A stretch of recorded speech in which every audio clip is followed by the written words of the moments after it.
The Science of Getting Rich by Wallace D. Wattles. Preface.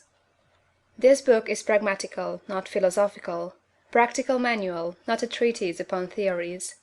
It is intended for the men and women whose most pressing need is for money, who wish to get rich first and philosophize afterward. It is for those who have, so far, found neither the time, the means, nor the opportunity to go deeply into the study of metaphysics, but who want results, and who are willing to take the conclusions of science as a basis for action, without going into all the processes by which those conclusions were reached.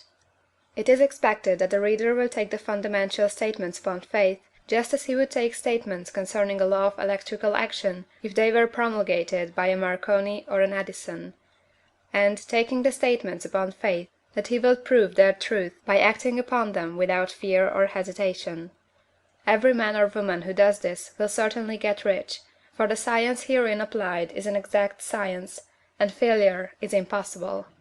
For the benefit, however, of those who wish to investigate philosophical theories, and so secure a logical basis of faith, I will here cite certain authorities.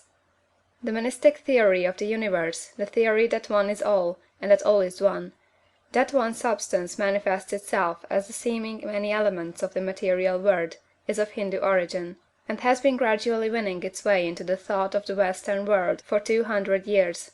It is the foundation of all the Oriental philosophies, and of those of Descartes, Spinoza, Leibniz, Schopenhauer, Hegel, and Emerson. The reader who would dig the philosophical foundations of this is advised to read Hegel and Emerson for himself. In writing this book I have sacrificed all other considerations to plainness and simplicity of style, so that all might understand.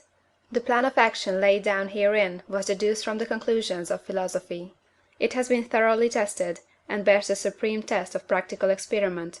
It works. If you wish to know how the conclusions were arrived at, read the writings of the authors mentioned above; and if you wish to reap the fruits of their philosophies in actual practice, read this book, and do exactly as it tells you to do. The Author. End of the Preface.